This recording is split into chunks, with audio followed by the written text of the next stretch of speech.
Hey y'all, welcome back to another episode of Nuanced Nonsense. We're not experts, but we just like talking. This is your co-host Alex. And your other co-host Ben, and I brought on a longtime friend Luke Jenison. Anything you'd like to add? That's me. Excellent to be here, guys. Thanks for having me on. Love to have some good chit chat, some good conversation. Yeah. So we typically start off with like a softball question. What was the last song you listened to, and is it like what genre is it from? Oh, the last song I listened to. Hold on, I should have it on my phone. Well, the actual last song I listened to was Barry Bonds by Kanye West. I was just in my car driving around today, and that popped on. So that's a hip hop song, obviously, from Graduation. I'm a big Kanye West fan. He's like he's in like my top tier. So like probably my two favorite. He's like my favorite just artist of all time. My favorite rapper of all time is the Notorious B.I.G. I like Tupac as well, but I'm Biggie over Pac. He's just so smooth. And he could like also be like a good Santa Claus too. So like that's good for like the family. Yes, that's the last thing I was listening to, just jamming out in the car a little bit. You like the new Kanye, or do you miss the old Kanye? You know, what I've kind of realized is like artists are just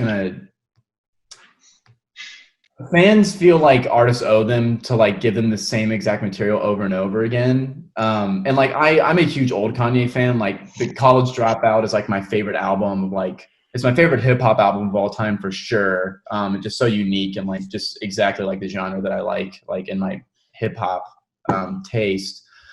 But you know, the artists are just gonna change. It's what they're gonna do. And honestly, if they just gave you the same stuff over and over again that you think you want, you're just gonna get bored of it anyway. Yeah, I don't dislike the new Kanye. I do feel like just based on the last I don't even remember the name of the album, but his last Christian album he put out, I just felt like the production and like lyrics and stuff just could have been better based on like what he's done in the past. But you know, he tends to be pretty good with like vocal layering and like gospel sounds and stuff. So, you know, hopefully he put his feet in the water with that one, and we kind of get something like that but better going forward. So I'm not mad at it. I'm always down to see people try new things. Yeah. So expand on that. How do you feel about when like artists sort of try to expand in like new ways? Like for example, I think a really big one or famous one's like Taylor Swift moving from like country pop to like pop. Yeah. You know, I obviously like if it's done well, people like it, and then if it's not, people just don't. And I think regardless, you're gonna yearn for like the earlier days. And usually, what happens is you have an artist that breaks into the scene. I don't know, Taylor Swift with country. A good artist that comes into mind for me is like Kid Cudi. Like people just loved Kid Cudi. Like when he first broke in, like he had a very like Kanye sound, but it was so really original and just people loved it. And he doesn't really make that type of music anymore. Or like people always were like, we want like Man on the Moon 3, blah, blah, blah. And, you know, just kind of just being an artist myself and seeing other people, like, it's not like a person can just like pump out the same exact material over and over and over again without it becoming stale or like give you like a new take on something, but it still is like the same as the past. You're like, it's just such a weird request. Like we want the same stuff from you, but they need to be new songs and new beats and new lyrics.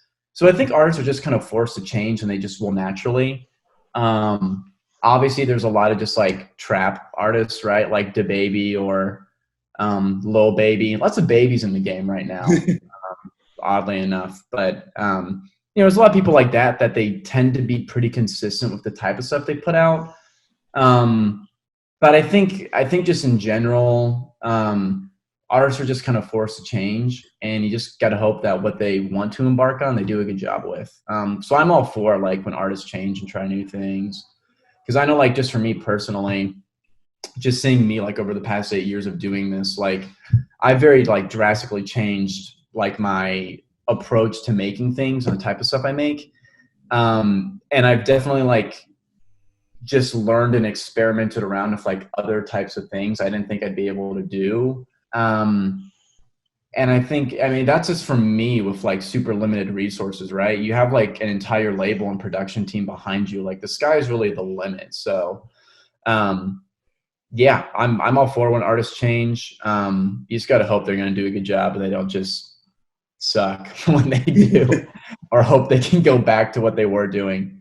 So yeah, it just kind of hit or miss, but you know, got to support them either way. They're people. They just want to do stuff, see if it sticks. That's good. Sounds like you're a true fan, which is something we probably need more in society.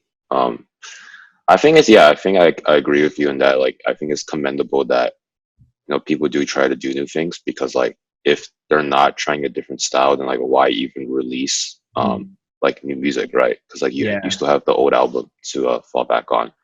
I remember listening to like Daniel Caesar, and then his new album is definitely a lot different from his first album, but kind of the singles he was releasing before that new album was very similar to his old style. Like so similar, I was actually surprised that he managed to make it that similar. And I just remember being like, oh, I mean, this is good, but it's just like it's too familiar, right? And then I didn't necessarily think like his second album was a lot better than the first album, but I liked that he was experimenting. Yeah.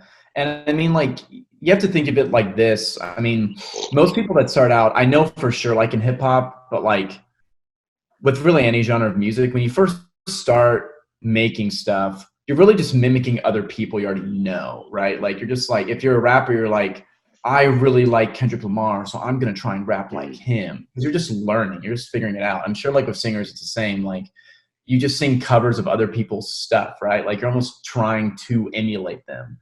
And so when you see someone break onto the scene, it's like, wow, this is like a big breath of fresh air and like super original. More than likely, they spent like a ton of time just copying other people. And then when they took that risk and made something really different, that's what you liked. And that's essentially what they're doing later on in their career. You just have been paying attention starting at that point on. So even like that first stuff where you're like, I wish like the old Kanye or the old Kid Cudi was back or the old Taylor Swift.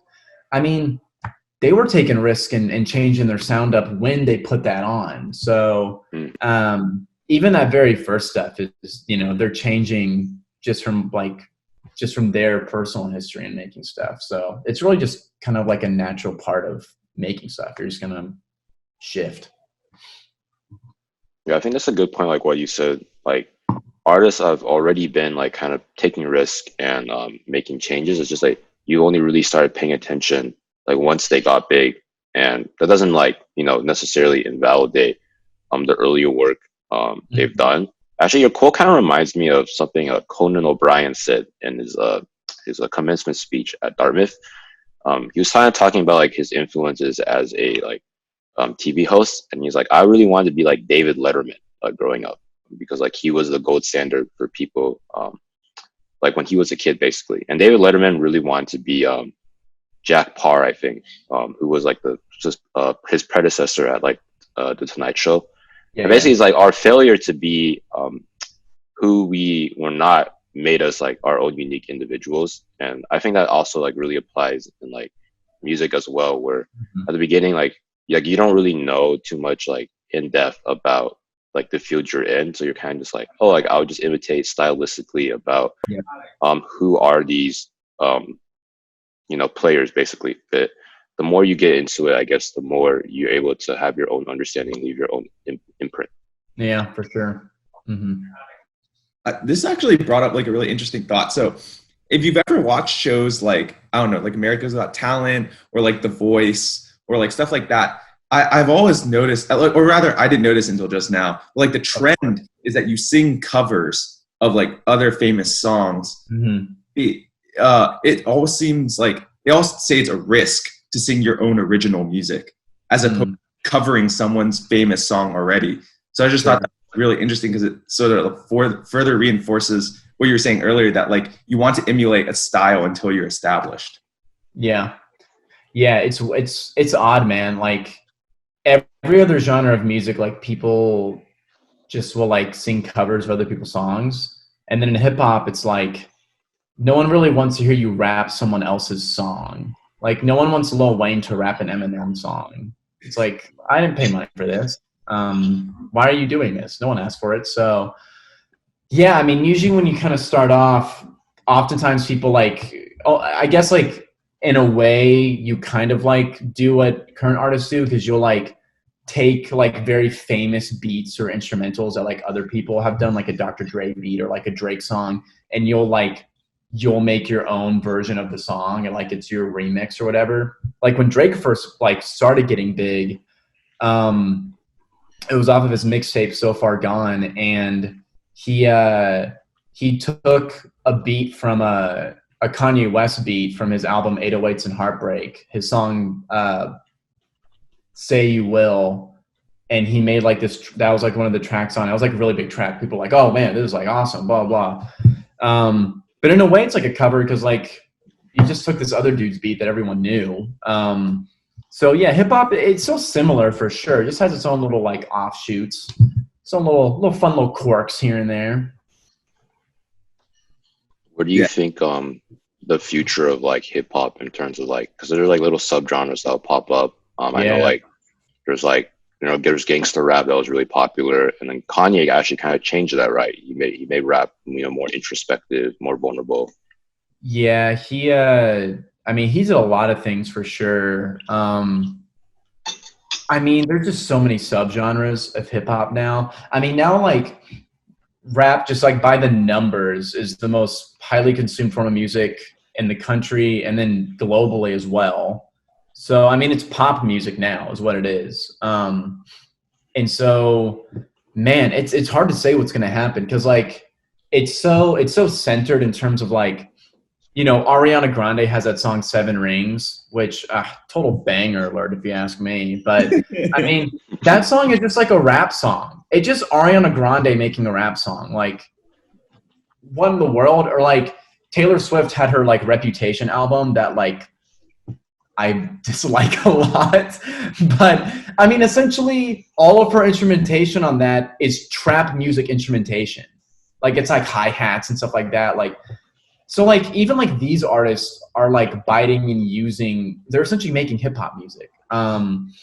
So I mean, we could see it just get more and more and more ingrained into like pop music and like pop culture. I mean, it already is like so dominant that it's hard to think like how much more it's going to take over. But I mean, more than likely a new style will emerge that, I mean, who knows, like freaking Braille hip hop, where it's all just like possibly, and it's like, dude, this like goes really hard. I mean, I don't know. Stevie Wonder will be all over that, featuring Stevie Wonder in every song. Yeah, man, that's the only thing I can see, because like there's already so many subgenres. It's already so splintered, but like also possibly so like so at like the forefront of everything. It's just really amazing to see like how much it's grown and just like kind of taken over the world. So kind of a big question mark, but I think there's nothing but positives really for it. I mean, people like rappers like sing a lot now, and like, I just think you're going to get more subgenres. The lines between rap and pop are going to blur more and more. But I also think you're going to have just like the very still like grassroots, like this is like just straight, like this is like Kendrick Lamar rapping, right? Like we're still going to have stuff like that. I don't think like we're going to lose that in any capacity. And you really see like that's the type of stuff that gets like the Grammy nominations and stuff, is like To Pimp a Butterfly or Damn. Stuff like that is what's, really getting all the big critical acclaim and awards. So I don't think that's going anywhere. But of course that's coming from me, some guy that looks like, I belong at the front of like Banana Republic or something. So, I mean, take that with a grain of salt, but that's just from what I've seen and kind of what I hear is just a very ambiguous future, but positive. Speaking of genres, which one is like your favorite, or like which one do you think is like most interesting to listen to?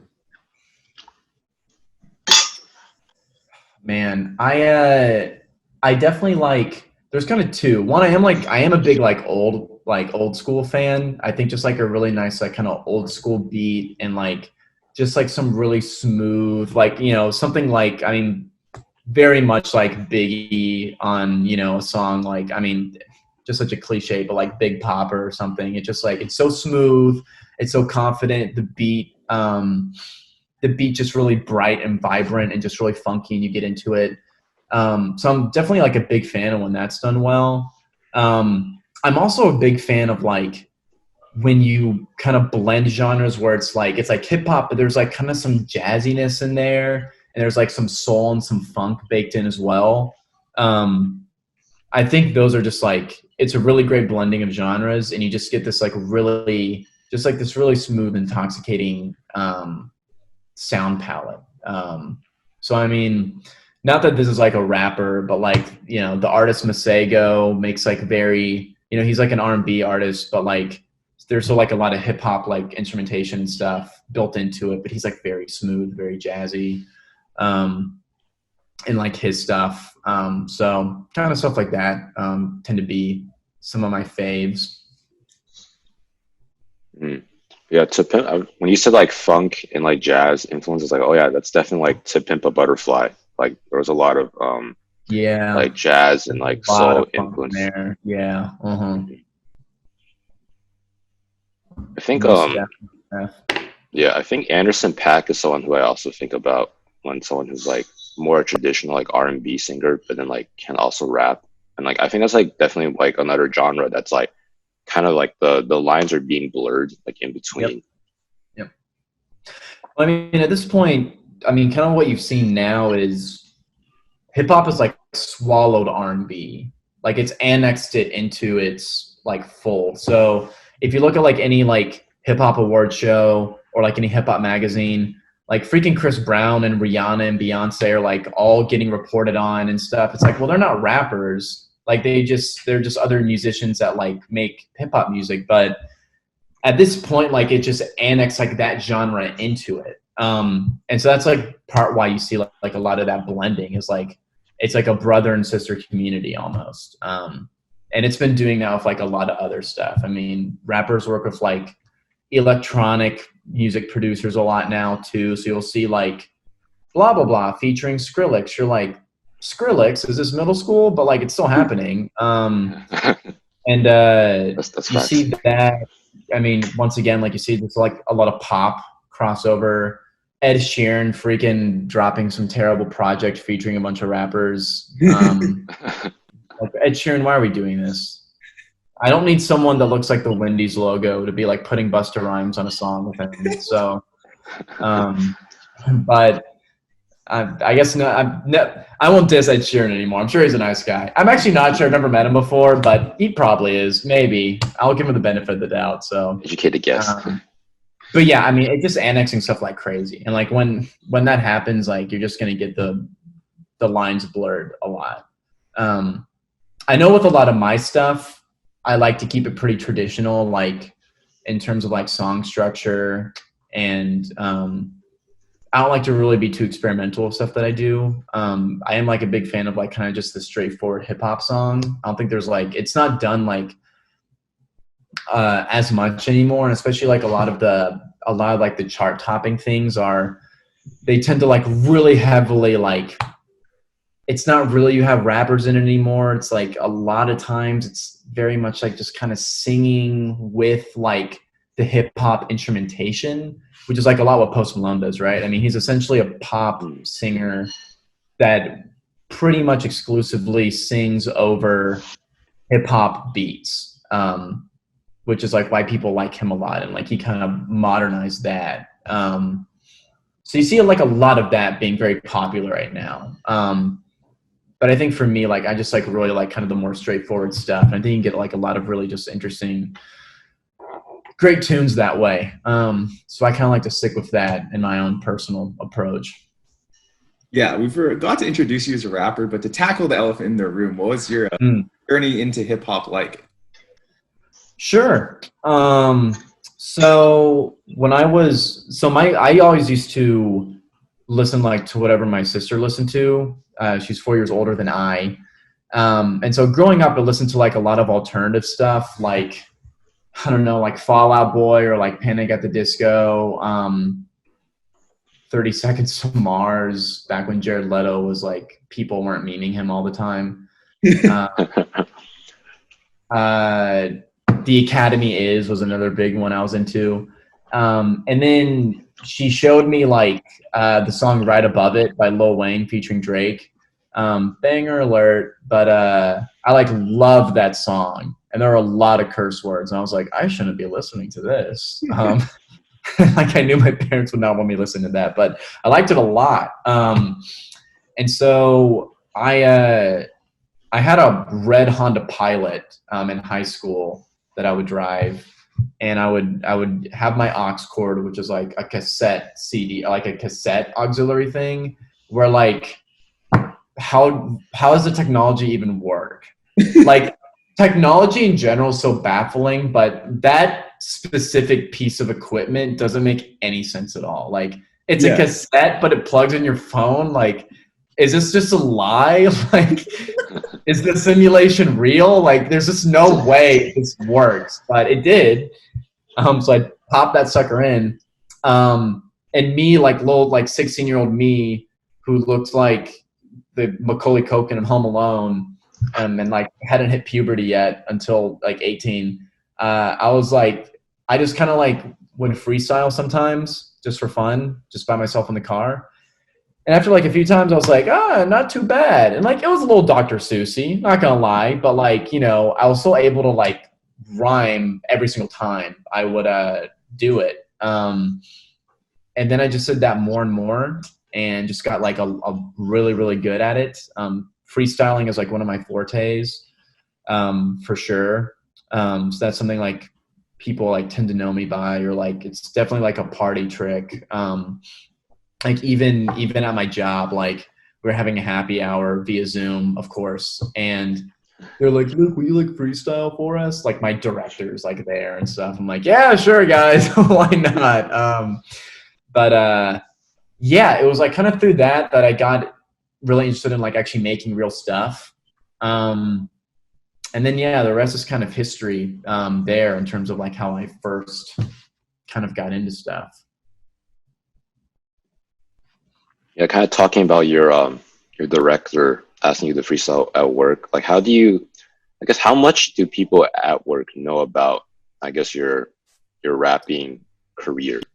So I have a rule, more or less, which is like I don't bring up like any of like my side hustles or hobbies unless like they come up naturally. So like I'm not like, hey, like I'm Luke and you know, I like rap and I like write screenplays and like here's a bunch of stuff about me and you should be impressed. Like I like never want to like force that, or like also like, you know, at a party or something, I'm not like, anyone want to hear me like freestyle right now? Like my rule is to never like force that information or like that activity like upon people. I just like growing up in high school and then just other people just I've met my whole life just because you meet other artists and stuff. I've just seen a lot of people that are like, they're like shaking. They're like Michael J. Fox, just shaking. Like they can't, like they need to tell you that they're like rappers. Like they do stuff. Look at me. Like I can't take it. Like, and they just will explode all this information on you. And they're just so excited to show off. And I would like hear this. And then I'd also like afterwards when like they'd go off to like tell someone else because they were done telling us, you would just hear the reactions of people like, oh God, like just won't stop talking about himself or blah, blah, blah. And so I've always kind of taken that to heart where it's like, I never want to like bother anybody with like the stuff that I do. Cause like when you do like artistic stuff, it just is so easy to come off as like, I'm like artistic boy and I'm just so blah, blah, blah, hoity toity. It's just really, really easy to come off that way. So, you know, unless it's a medium like this, where like the whole point is to ask me about that stuff. Or just people like ask naturally, like, what are you doing this weekend? I won't lie and be like, oh yeah, I'm like renovating a house or something. I'll be like, oh yeah, I'm like, you know, working on a song or like I'm making a music video. You know, I'll bring it up like in those situations, but otherwise, yeah, I mean, some people like just won't know for a really, really long time. And then just it's kind of revealed all of a sudden. They're like, what? No way. Then they like see like some stuff. They're like, oh, yes way. Yes. But also, I mean, also for me, like I don't feel this strong desire to like push that information on people, because really, I mean, it's always nice to like have people be aware. So like, you know, they might give you some listens or some more views, and that can maybe make other people like listen to you. But at the end of the day, like your successes are mostly going to come from people that you don't know at all, like someone from another state listening to your stuff. So like, even though like, yes, like I could go work for a company and then like let people know, and that's like a whole nother group of people that like might start listening to stuff or like posting about it, whatever. Really, like it's people that you don't know that are going to listen to you more, and that are going to consistently come back for your stuff, not like people you're like friends with or like you see every day, which is kind of odd, but that tends to be like how it shakes out. So there isn't, I'm not like, I don't feel like it's super necessary for me to like make sure everyone I know is like listening to my stuff right now. Cause they're just not the ones that are going to create like a everlasting like rolling success on that type of stuff. That's like the interesting conundrum of virality, though. It's just like you can never predict what will become viral, but it's like an explosion, and it's like always strangers. Like even if your friends help try to make it viral, like it's just something you can't predict. It's just like it blows my mind. It's so weird, dude. Like, you know, Post Malone is like, I mean, he has a song White Iverson that he got really big on, and like, I mean, like I heard him talk about it once. I wasn't like in the room with him. It was just like on a computer screen. I saw him, so no one get too excited. But he like was like, yeah, like I made the song and then I like put it on SoundCloud and went to bed and I woke up and it had 1 million plays. I'm like, who found this? Like, nobody shared it. Like, you just posted it. You have like 2 followers. One's like your friend you live with and the other is your mom. Like, how in the world did someone like just stumble upon this and then 10,000 other people did and started reposting it? It just blows my mind how people just do absolutely nothing to be found, and then just like boom, oh, no one's looking for them. They're not like Carmen Sandiego or anything, but like they just found like just out of the blue. It's so weird. There's really, I mean, there's just no rules. There's a lot of things you can try to apply, like I'll do Facebook ads and Instagram ads and I'll post on these days and la-di-da-di-da. I mean, it might get you like some short-term gains, but like it's not going to amount to like anything. It's probably not going to amount to like anything sizable or tangible. It is kind of a bit of a crapshoot. And yeah, I mean, I think as you just get better and you meet more people, it helps for sure. But yeah, just really no rules to this at all. And like the entertainment industry in general, but specifically the music industry too. Yeah, I think it's kind of funny because sometimes I'll listen to, it's like sometimes artists will pop up in my like Spotify, like Discover Weekly or Daily Mix. Mm-hmm. And I feel like they are probably just like SoundCloud, you know, artists who are just putting their stuff on like Spotify, because like I'll click on the profile and they'll have like 500 monthly listeners or like 1,000 monthly listeners. And I'm like, wow, I am the unknown fan that they want or need for their career. Yeah, so I'm like, wow, this is actually really interesting, because like usually I feel like I'm on the other side where I'm like one of the friends who's like, I don't know, trying to plug like their friends' music. But, like I can't give an objective input on like how good their music is, right? Because they're my friend. Honestly, I feel like as a friend, my value of their music might be lower than it really is, because I always just feel like there's no way like my friend could do something this good. So I'll just be like, oh, like it's better than I expected, versus like, oh, this is like really good, you know. Let's see. Yeah. Yeah. It's definitely strange. Like the more like, it's so weird. Like the more you know somebody and the more you're like friends with them and close to them, it's kind of like harder to enjoy the stuff they make, honestly. And like, even for me, I want like all of my friends and acquaintances, like I want them to like, I post something, retweet it, repost it, blah, blah, blah. Cause there's definitely merit to it, right? Like someone like a friend of mine like posts about my song that came out, says some good things.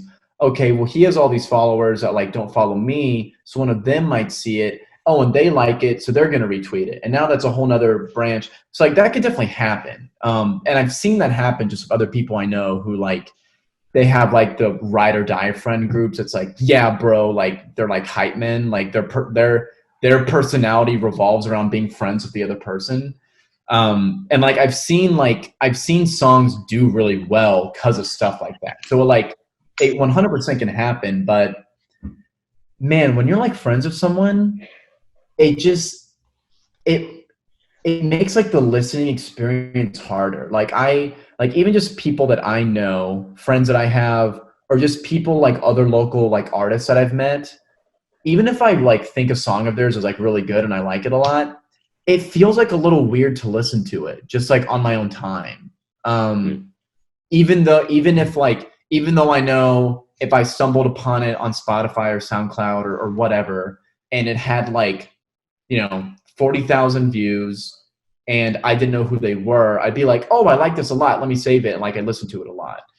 Um, there's just like something about really knowing a person that it makes it hard for you to like it makes it hard for you to enjoy their stuff and want to listen to it more. Unless you're like Drake and you blow up and your friends like only bump you because you're freaking Drake, right? But um until like you reach that level where you're like getting like a lot of plays and stuff, it's kind of there's this weird disconnect. And like I feel it and it's hard for me to describe why. But someone like me who like wants like my friends to like do stuff like that, like I understand. I understand why people don't want to, or they just like don't think about it or feel weird about it.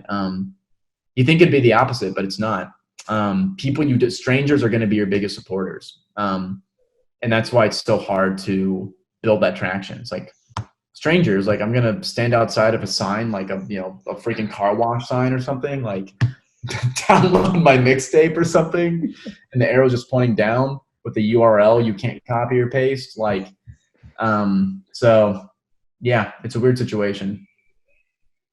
I definitely kind of see that with like Ben and my podcast. Ben can kind of chime with his own perspective, but I didn't feel like maybe for like the first episode, my friends were like, "Oh yeah, we'll definitely watch and support," Yeah, like send some hype. But then I think like after that, it's almost like an obligation for them, in yeah, order to like listen to the episode. yeah.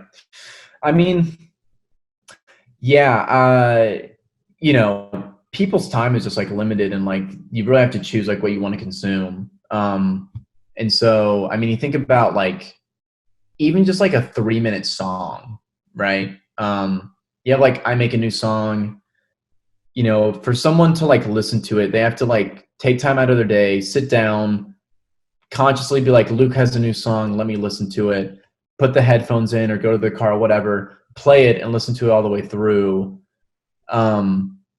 When like it's so easy just to not do that. Even though it's just 3 minutes, it's so easy to like just not do that, or to just go in your car and press shuffle because you just don't like want to have to look up or whatever. It seems like such an easy thing just to like sit down and watch something, or listen to something, but it is like you have to be like really actively engaged to capture people's attention like that. And that's why like if you just pop up on like a playlist or someone just finds a song out of nowhere, they're more likely to actually listen to it and enjoy it because it's just something they found and stumbled upon in their like normal consumer mode. It wasn't like I'm listening to my friend's song and like good for them. Friends, support them. Yeah, so it's hard when you have people like when you're telling people to watch something and listen to something and it's yours. They're just not in like the normal consumer mindset. and yeah, it's more like an obligation and less of like, I'm listening to this song because I like it or I found it or discovered it or something. So how does that like sort of change your marketing strategy? Because like me and Alex's strategy is doing nothing, but like Yeah. I mean, look, I definitely have not cracked the code. I for sure have not cracked the code. I mean, I, I am a believer that like, as you like put out more quality material, like the attention will come. Because when something is just like, I was talking to a friend about this, like when something's like just undeniably like really good, it doesn't like, people aren't going to care if they know you or not. Like this is just like something that's really, really good. And people are going to want to share it and it'll just kind of naturally blossom over enough time. But otherwise, yeah, I mean, it's tough. One, there is a do nothing approach, which you'll just post your stuff and hope people watch it. And that's all you can really ask for. I mean, the other thing is you can try and like get it in front of strangers, which is like you might submit to some blogs or something, or I mean, if you have like experience performing or like if you know if you perform a lot and like you have representation or something, maybe you can get like a distribution deal and like they'll kind of distribute it and like advertise for it. I mean, kind of something I've been thinking more about is like if you can, it's kind of still the friend method, but it's kind of like almost recruiting friends to like help you advertise. So not like just posting on Twitter necessarily, but like if you could get like X amount of people to like do like a Reddit post or something. Cause like you don't want to like just you can't like just like advocate for your own stuff on Reddit all the time. Cause then they'll be like, stop doing that. So if you just get like a decent amount of people to be like, hey, like there's like a really good song, a really good video. I mean, really like only strangers are going to interact with it. And so there's kind of like a lot of upside potential there. And just finding where like you can put it in front of a community of strangers is like really the best way, at least from what I think and gather. But yeah, I don't know. I mean, that's something I've really struggled with for sure. Is just like the marketing part.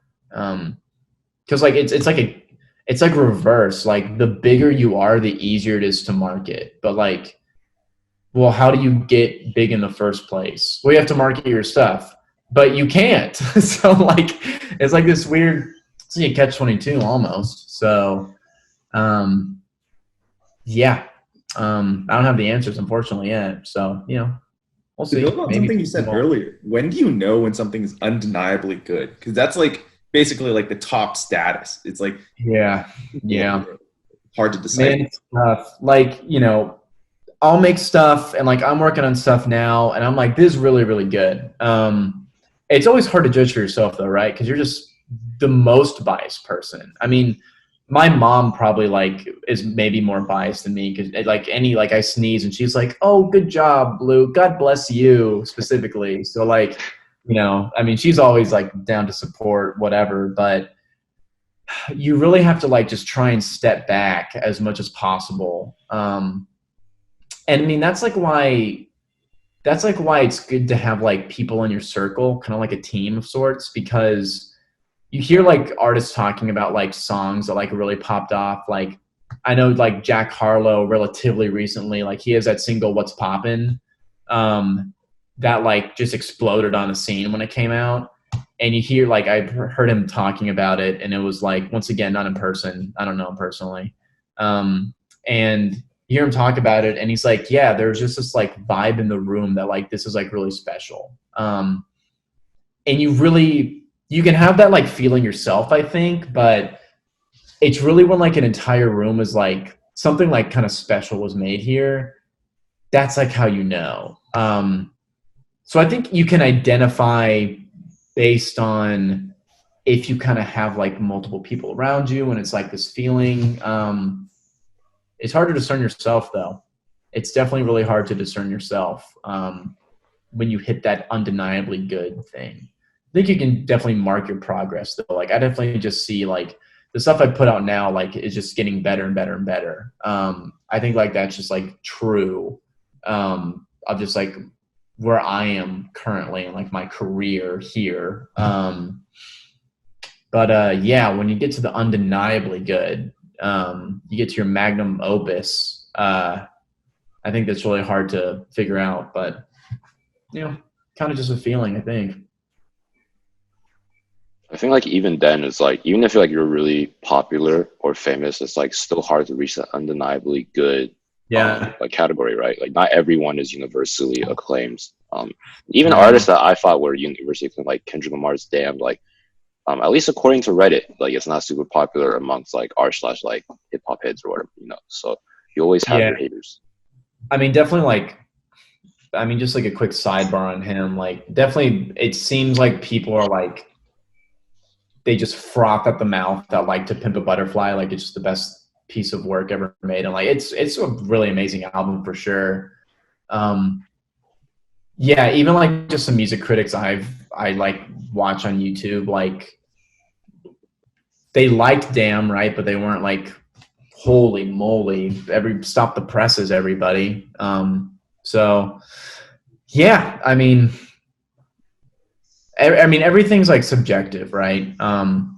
Even like super popular stuff, some people aren't going to like. So I think like that undeniably good is just like, you have to like scale the measurement, right? So, you have like To Pimp a Butterfly by Kendrick Lamar. It like wins a Grammy for best hip hop album. It like, I think it's the like highest rated hip hop album of the decade or something. Like you get accolades like that. If you look at Jack Harlow's What's Poppin', I mean, it's not like getting stuff like that, right? But it may have gone number one on Billboard. I don't remember. It might have gone number one on Billboard, but then also just like was just big, massive single that came out. And now like a lot more people know his name. It's like very different. You have like just being a really good song and then like having like high critical acclaim. Like it's different, but I think when you just hit like the jackpot, like just based on where you are, it just like scaled the undeniable goodness. It's not like just across the board you hit that and like you have to reach this level specifically. Yeah, I also know that when artists sort of hit that undeniably good thing, they're sort of like trying to recreate that sort of like level. Like for example, a lot of people that like burst onto the scene because of like a singular thing, they really struggle with like, it feels like everything afterwards is a downhill slide because they're trying to like create that success. Yeah, I mean, definitely like if it's your first thing like out of the gate, then it's really hard to keep that going because you only have this one thing to your name. Like Designer, like he blew up off his song Panda. Man, simpler times back then.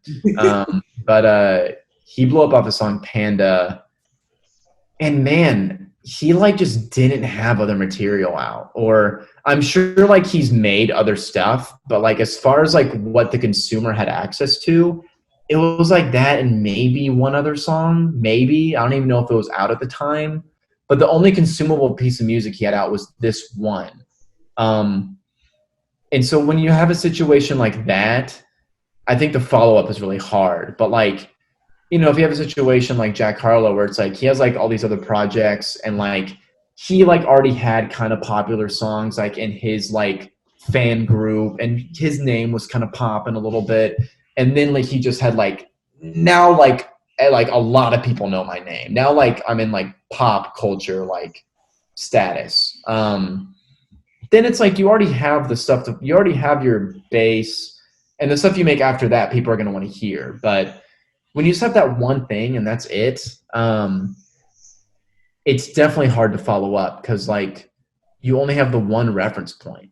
No one else has any way to expand how to think about you. So I think it's just really hard to follow up that way. Yeah. On a different note, I was thinking about this for a while. What is it like to film a music video? It just seems like so like for me, I do like a lot on set. So like really like any I mean, any film project, like I'm kind of like doing like a lot of stuff, and like it's due to a couple reasons. One, like comparatively, like just low, it's like a low budget. I mean, kind of like the newer stuff I've been doing for me, like is higher budget than what I've done in the past. Like I did one music video that came out really nicely for like $50, like a few years ago. It's my Princess Peach video. And then my other video, Ford Focus, which is out right now too, like that was like for $100. That was like the camera rental. These, like I'm dumping in, like I like saved up like X amount of capital, and it's like, all right, I'm gonna like, my savings account is not gonna be as fat and happy, but I'm reserving this money for this. But even like, that's just like a sidebar, but even so, like it's lower budget stuff. And so when it comes to like hiring crew and stuff, you know, I don't have a person on crew that like is the producer. And just like some other roles you might have, just like production assistant type stuff. You know, we don't really like to have those people on set. And so I'm like running around doing a lot of stuff. So for me personally, I usually direct and produce, and then I'm also in the video, and it's like my song as well. And once again, part of that is just by necessity, right? So I'm like running around doing all sorts of things. So I'm in the scene, then I'm looking at the footage after, then we're like adjusting, and then me and the director of photography are like talking, like, okay, like what can we do here to like get this thing, or yada, yada, yada. And then we're like, what shots are next? I'm like planning out the schedule, like all this stuff. So like, I'm just like, go, go, go. The other reason it's like that for me on set is just, I'm very protective about the stuff that I do. That I don't want, like, even though it's a lot more work, like I want the burden to be on me. Cause then like what's made is like, I'm the one that's going to make or break it. Like if like something doesn't turn out the way I want, or like I don't like, or something like that, I have no one to blame but myself. By the same token, if that's even an expression, I also, if something turns out really well, it's like, well, this was like my idea that like I made happen. So it's like, it's both things. But yeah, on set for me, it's hectic. It's like managing the cast, managing the crew. If I don't know people in the cast or crew, they're like just new people to me. Like before we start, and like in between takes and stuff, like I'm trying to like build camaraderie and like build relationships and stuff. So like I'm kind of performing like in between takes and stuff, because I'm like trying to make everyone be like gregarious and happy to be there and stuff. So it's just like constantly being on, and like I'll like won't eat a lot that day either. I'll just forget stuff. So it's pretty all over the place. But it is still a lot of fun though. I mean, you're making a music video, for goodness sakes. So it's still a lot of fun. And I mean, what's so great about making music videos compared to like doing like a short film or like something narrative, is like music videos really, like a lot of the shots are just like really cool looking shots. Like this is going to like look really, really cool, or be like something really awesome to put in there. When you're doing like narrative stuff, like I want to do like a film, a dramatic film, or even like a comedy or something, like, yeah, you're still like trying to get cool shots and stuff, but you're filming because like I need to get the actors saying these lines. We have to have this. And so you're just like trying to get these shots. Music videos are like, okay, let's make sure like it looks really good and looks really pretty. And like this will be like a really fun thing to get. It's like, it's a lot more like, it's almost like more pleasurable in a way, like setting up all that stuff. I mean, just like as an example, from like this music video I did just 2 days ago, or yesterday. Geez, that was yesterday. We were like in a pool, and I had bought from Target like a $15 like inflatable blow up, and it's like a unicorn blow up that was not built for a full grown man. And I'm just like shoved into this thing with like some lemonade in my hand, and we're like filming the video and stuff, and it's just like this ridiculous thing, but like that's like really fun to do. Yeah, it's hectic. It's an incredible amount of work.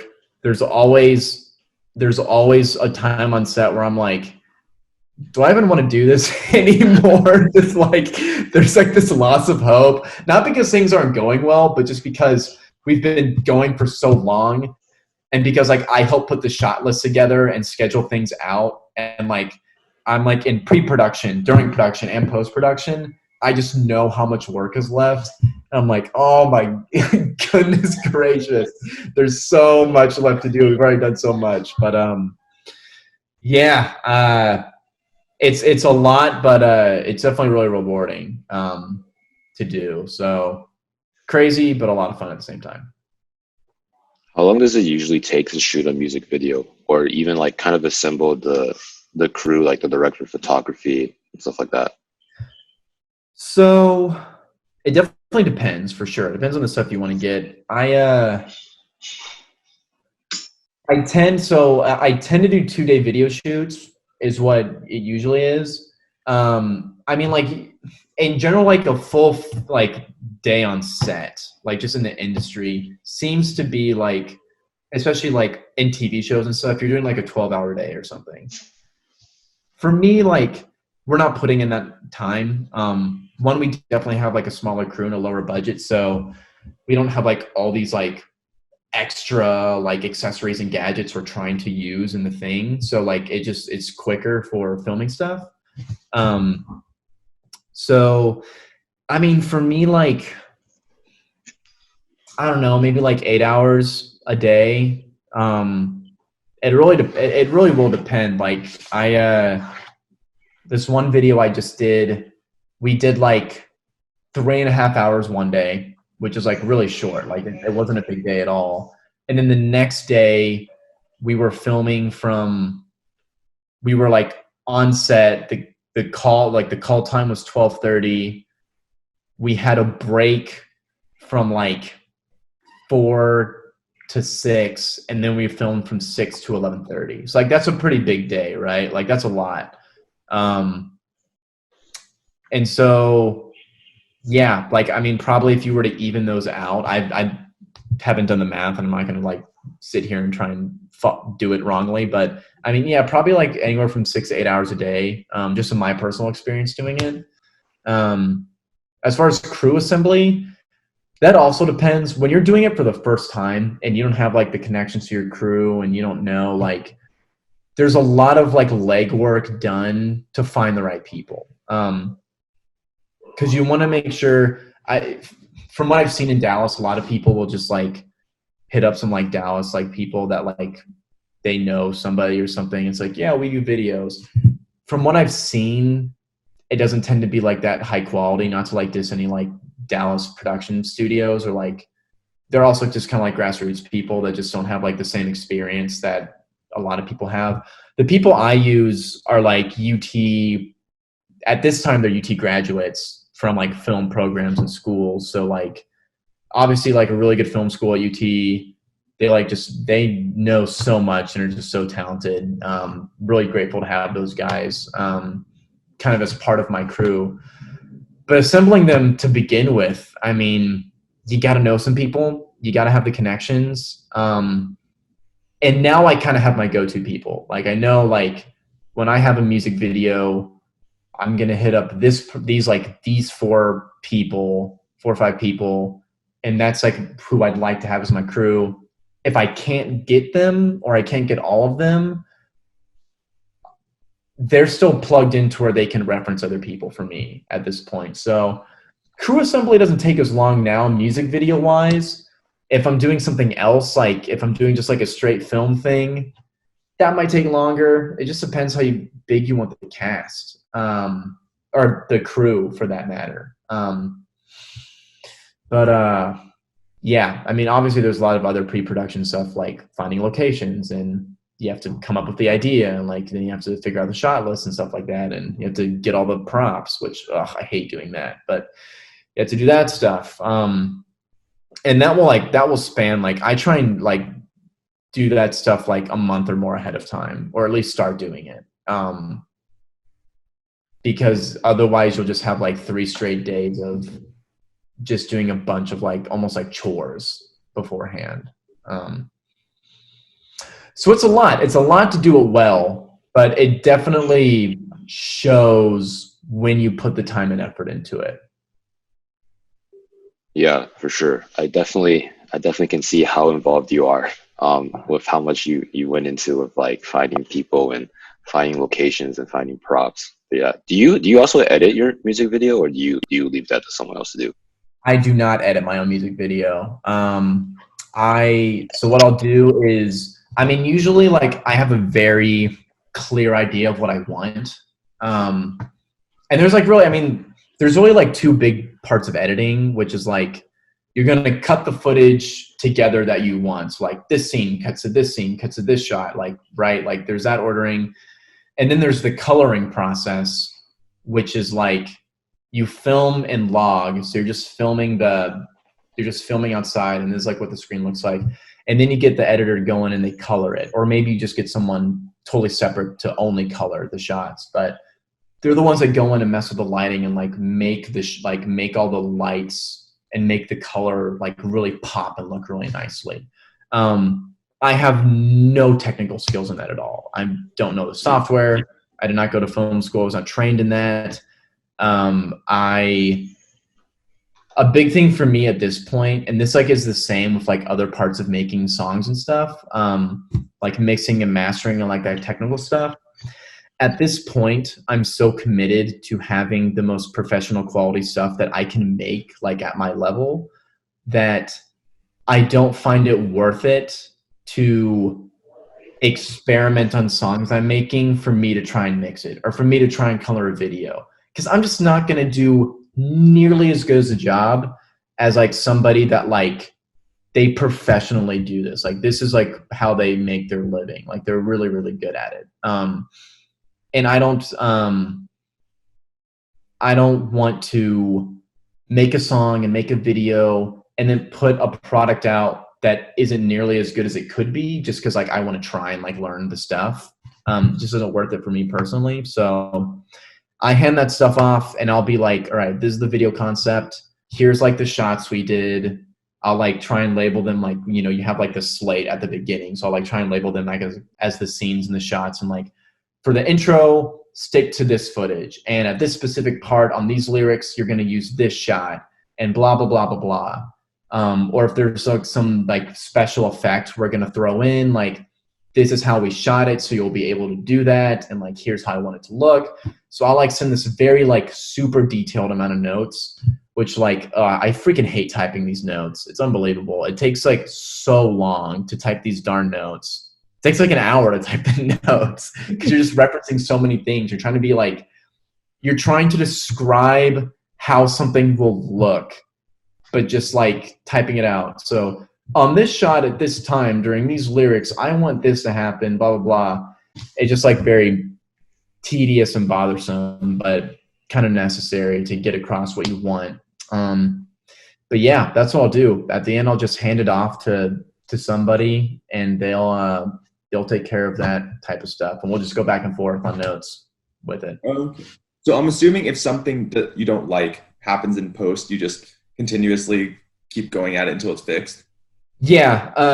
And that's like the same for like songs too. When people are mixing and mastering, they'll like send you a draft and you'll be like, I hate this. Here's what I want to change. Or you'll be like, oh, I like this, but like, I want these vocals to be louder or whatever else you might want. You'll like kind of send notes, but yeah. I mean, some people I work with, like they like charge day rate. So they'll like spend a day working on your thing and like they have a rate per day they work on it. So you'll still do the back and forth on notes, but at some point you kind of have to be like, how much more money am I going to spend on this to where like I'm getting like diminishing marginal returns?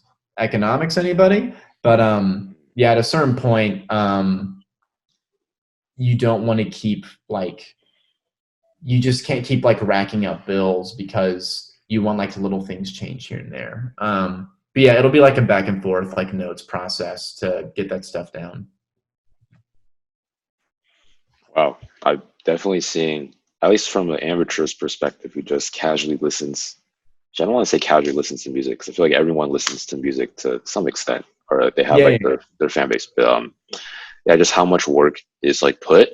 Like I know, like earlier we were kind of being like, oh yeah, it'd be nice for like I guess, rappers or musicians to come up with their own style, and it's good to try new things. But like even that is like super hard in of itself, right? Like Yeah. there's so much, like, you know, I feel like if I look at on Wikipedia like a certain artist's like album, like track listing or whatever, like credits wise, like there's so many people involved in the process of making that a hit.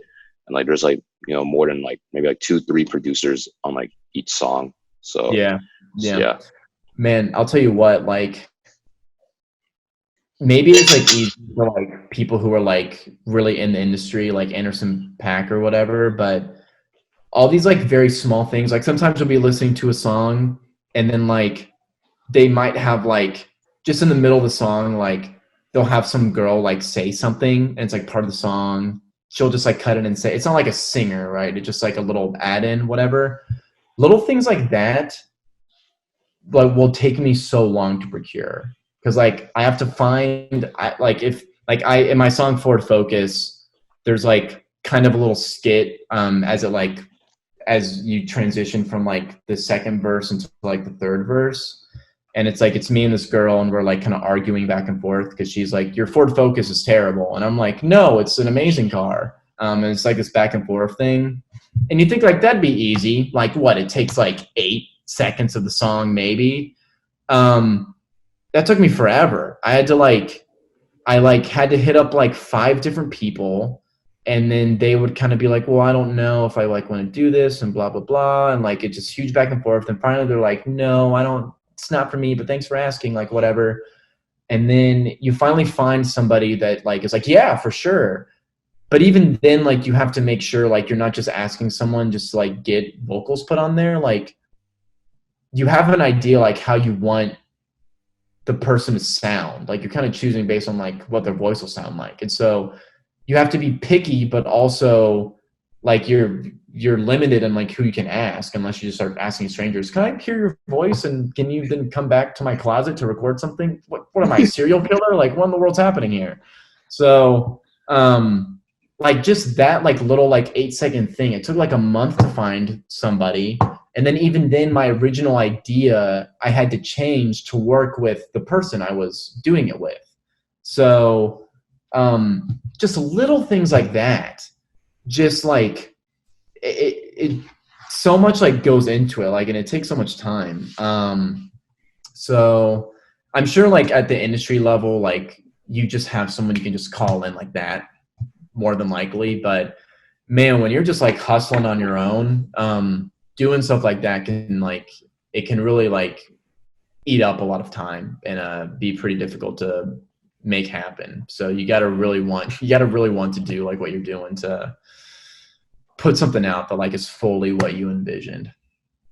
Speaking of that, what happens if you just can't make it manifest, right? Like, let's say you hit up all these people you want for that vocal and they just all say no. Like, what do you do from there? Man, let me see if I can't think of like, so like, here's a example. I mean, in that specific sense, I would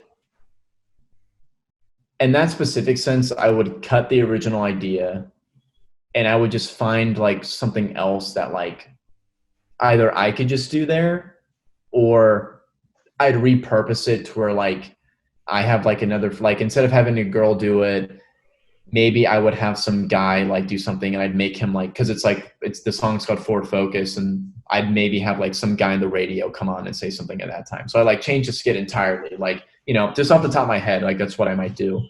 I have like in the past, like on this, my last mixtape I did, which is like my last like really big, like kind of balls to the wall project I put together that's on Spotify.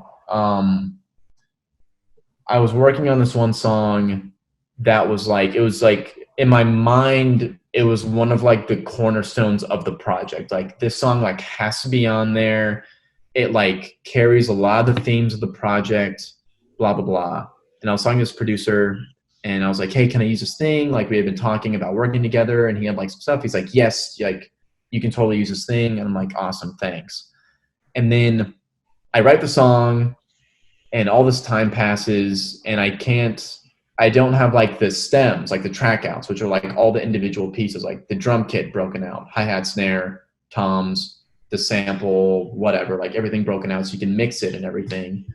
Because I wanted to repurpose some of the beat. And like, man, like 4 months passed. He was like, I don't have the stuff yet. Like, I'm looking for it, blah, blah, blah. Or like, I have to like remake it or something. And all this stuff's happening. And then like 4 or 5 months pass. And then he's like, just out of the blue, hey, yeah, I sold that to somebody else. I was like, we've been working on this for like 5 months. Like, are you kidding me? And so, you know, at that point, I was like, well, this huge, like in my mind, this huge important song, I can't even do it. I don't own the rights to the thing like I thought I was going to. So in that case, which like that's like a kind of like cataclysmic thing, it's like, oh no. In that case, what I had to do is I had to dig through just other instrumentals I had at the time that I wasn't going to use. And I had to look at them and go, are any of these like, do I think I can make something, I guess, quote unquote, like good enough out of these to like kind of fill that void? And specifically what I did there is that I ended up cutting, so that song got cut. I cut another song because it was kind of tied to that same situation. I ended up cutting 2 songs and then just making a whole new song that I wasn't planning on making, that kind of like encapsulated like that gap left. And actually like it ended up being like, that song specifically ended up being one of my favorite songs. It's called Life Worth Living. I have a friend who sings on it. Her voice is like really, really, really great. It turned out to be like a really great song. Big fan. So, you know, things work out. But man, you gotta, when that stuff happens, you can either just keel over or you just got to figure something else out. And in that case, like I just dug in and like, we're making a new song. What didn't think I was going to, but here we go. So yeah, at this point, like I'm very used to stuff like that happening all the time. In fact, before like almost every music video shoot I do, one like terrible thing happens like right before. I'll have like main actors or actresses drop out like 2 days before. Like, hey, I can't do it anymore. I'm like, yeah, that sucks because, you know, like a month, like we've been talking for like a month and, you know, we're doing it tomorrow, but I'll try and find someone else or repurpose something. We had an issue this past week where my crew was coming up from Austin and the guys who had all the camera, like they had the camera and all the other lighting stuff and all the equipment. They were coming up in the morning. We were going to start shooting at 12:30. I had other actors coming on set at like 2:30 and 4 respectively. And they're coming up in the morning and they're like, hey, yeah, our car's like having trouble. We have to pull into an auto body shop. We don't know how long we're going to be.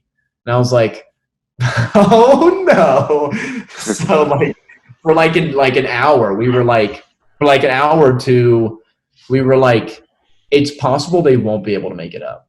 And that one of us is going to have to go drive 1.5, 2 hours to get the stuff and then come in, and we have to retool the schedule, and we lost the whole morning, and like, you know, stuff like that like happens. There's always one disaster. I don't know why, but like it's always like just one disaster happens every time I do something. That one wasn't great, but yeah, man, once the ball's rolling and if you're committed to it, you just find a way to make it work. And it sucks. And when I heard that like they were able to get back on the road, I collapsed onto the floor out of just like pure like alleviation of like, oh, they'll be here. Thank God.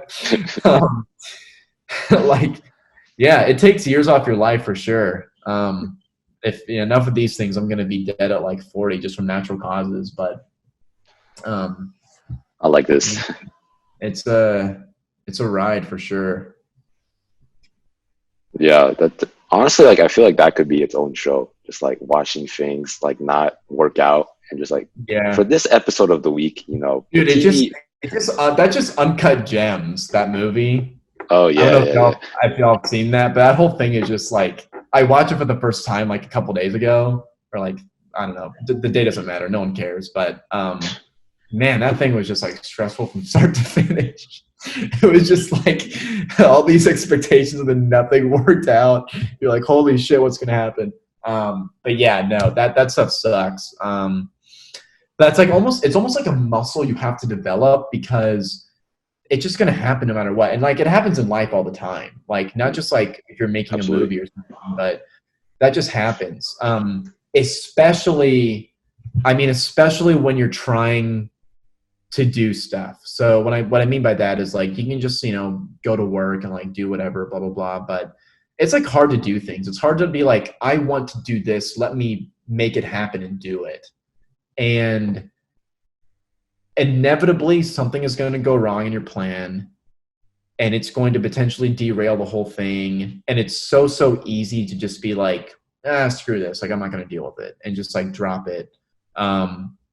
But it's kind of a muscle you have to flex and develop after a while. Like if you like have goals and you want to like do specific things, like you really like have to get used to like things not going well and being able to either fix it or change plans and repurpose really quickly. Yeah, honestly, I guess a big part of life is just dealing with failure and making the most out of the situation. So it's how you know you're an adult. Yeah. Oy vey. I'm getting stressed out just thinking about this stuff again. Dude, just listening to you stressed me out. I was just like, yeah. Like whenever I want things to happen like to a plan and then it like starts to deviate, I'm just like, oh my God. And then when it deviates, I'm like, can this stop? and like, when you're someone like me in these situations and like it's your shoot, like it's my shoot, I'm the one that brought these people here, like it's my thing. You're like kind of like you just are the leader in that situation because like you're the dude who's doing the thing, not like I'm a natural born leader, but like I just am in the situation. And so like you have to like you can't freak out because then you just ruin everybody else's morale and situation because then they start freaking out. So like you just like shove it all the way down, and it just like when that happened the other day and like they were in their car and like they had the issue, it was like no hesitation, like it was an immediate like my chest felt terrible and I was like a lot of explicit language went off in my head. But it was like, okay, this sucks and I'm gonna feel terrible until I know it's gonna be okay, but like boom, like contingency 1, contingency 2, contingency 3. And I had like 5 different like scenarios that would play out. And like, thankfully the best case scenario based on what happened played out.